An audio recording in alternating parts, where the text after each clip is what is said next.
Assalamualaikum warahmatullahi wabarakatuh. Alhamdulillahirabbil alamin wassalatu wassalamu ala asrofil anbiya wal mursalin sayyidina maulana Muhammadin wa ala alihi wa sahbihi ajma'in, amma ba'du. Qala Allah ta'ala fi kitabil karim, a'udzu billahi minasyaitonir rajim, bismillahirrahmanirrahim. Semoga kita diberikan kesehatan, rahmat, hidayah di tengah wabah corona COVID-19 ini. Semoga kita selalu diberi kesabaran. Alhamdulillah, dalam video kali ini di sini saya akan menjelaskan mengenai aksiologi sains dan Al-Quran terhadap fenomena entropi. Jadi Islam adalah agama yang sempurna. Islam adalah agama yang berlaku di segala zaman. Nah, untuk mengetahui sesuatu hal, maka diperlukan adanya sebuah penelitian. Untuk apa penelitian itu? Penelitian digunakan atau dilakukan agar kesenjangan antara teori dan fakta itu bisa dipatahkan. Berdasarkan apa? Berdasarkan dengan literatur-literatur yang ada. Jadi, dalam penelitian kali ini menggunakan metode kepustakaan.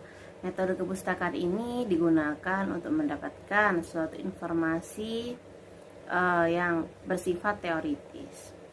Penelitian kepustakaan ini merupakan jenis penelitian yang berusaha menghimpun data dari penelitian ini tuh dari literatur dan menjadikan dunia teks itu sebagai objek untuk menganalisis dalam penelitian kali ini. Nah, mengapa menggunakan penelitian kepustakaan? Agar mendapatkan suasana baru dan pengalaman yang telah ada. Sumber yang didapatkan yaitu dari Al-Quran dan buku-buku yang relevan sesuai dengan judulnya, yaitu Aksiologi Sains dan Al-Quran terhadap fenomena entropi.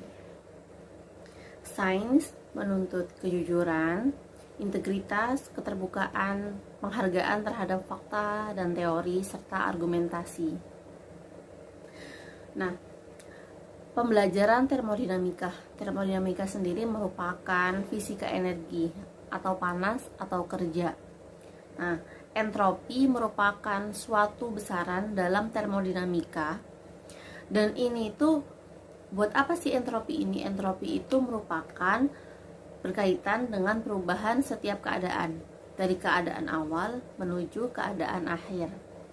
Semakin tinggi entropi tersebut, maka semakin menunjukkan bahwa sistem itu tidak teratur. Gitu.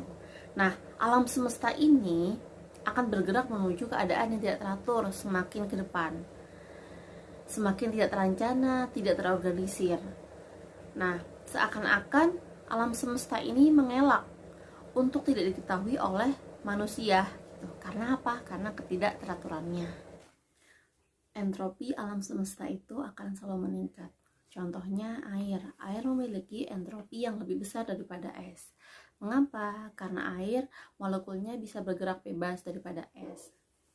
Nah, kalor itu bekerja atau dia itu berjalan dari suhu rendah ke suhu yang tinggi gitu. Dari mengalirnya itu seperti itu.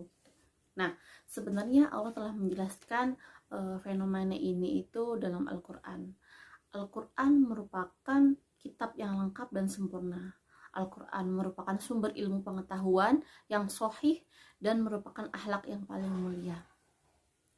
Penjelasan mengenai ayat-ayat Al-Quran tentang fenomena alam itu biasanya diperkuat dengan menggunakan ilmu pengetahuan, dengan menggunakan sains modern, dan membuktikan bahwa dengan abad 1004 sejak Al-Quran itu ada sejak 1400 silam, tapi baru dibuktikan menggunakan sains itu sekarang. Masya Allah, luar biasa bahwa ilmu dalam Al-Quran itu sungguh sempurna dan lengkap.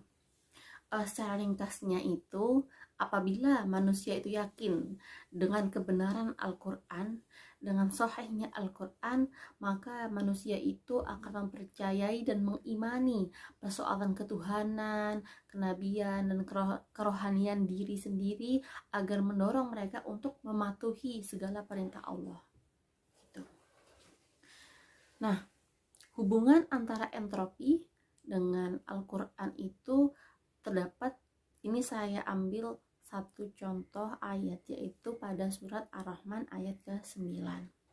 Nah, dalam surat ini terdapat korelasi antara fenomena entropi itu dengan nilai-nilai atau aksiologi Islam itu. Surat Ar-Rahman merupakan surat ke-55 dalam Al-Quran. Surat ini merupakan tergolong surat Makkiyah, yaitu terdiri dari 78 ayat. Ar-Rahman sendiri yang berarti Maha Pemurah. Kebanyakan menjelaskan dalam surat ini yaitu kepemurahan Allah untuk memberikan nikmat kepada manusia baik di dunia maupun di akhirat. Nah, di sini saya sebutkan ayat, yaitu ayat ke-9 dari surat Ar-Rahman. A'udzu billahi minasyaitonir rajim. Bismillahirrahmanirrahim.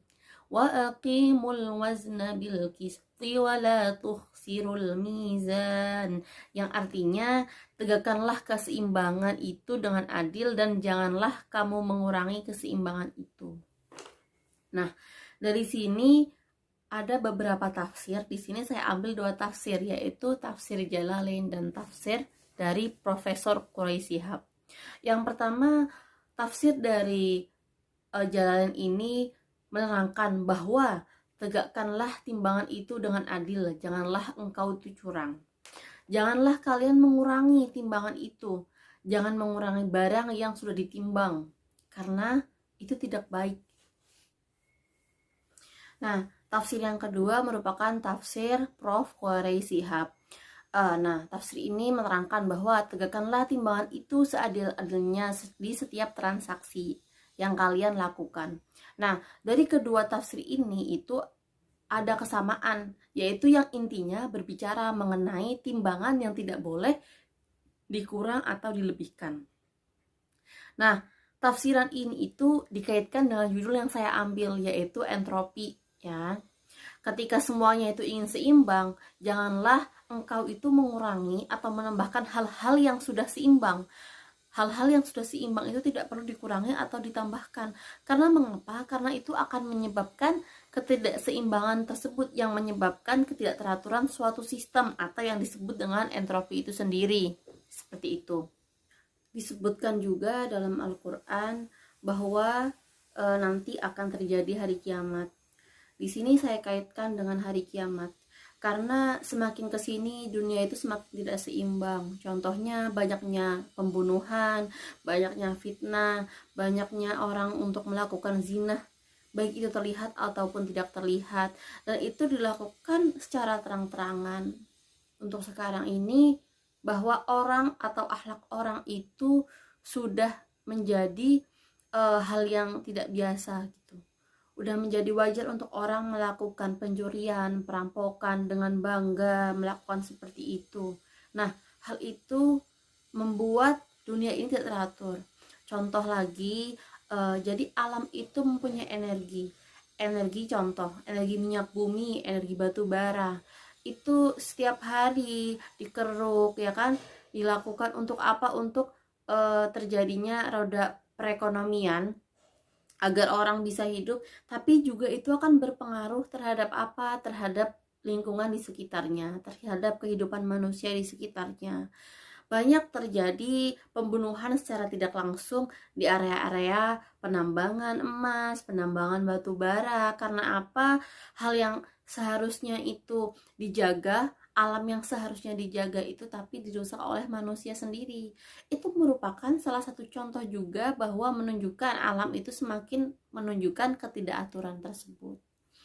Nah, hal ini maka kita harus ambil hikmahnya, bagaimana kita sebagai umat manusia bisa berperilaku layaknya manusia itu sendiri, yaitu seperti apa? Berbuat baik, mengimani Allah, takut dengan dosa Allah, takut dengan dosanya, takut dengan hukuman yang akan diberikan kepada kita, takut dengan hisabnya. Nah, maka hikmah yang kita ambil dan apa yang harus kita lakukan yaitu menjaga di sekitar kita, menjaga alam di sekitar kita, menjaga orang-orang, atau gunakanlah sewajarnya, secukupnya saja, tidak perlu dilebihkan ataupun dikurangi. Nah, seperti itu.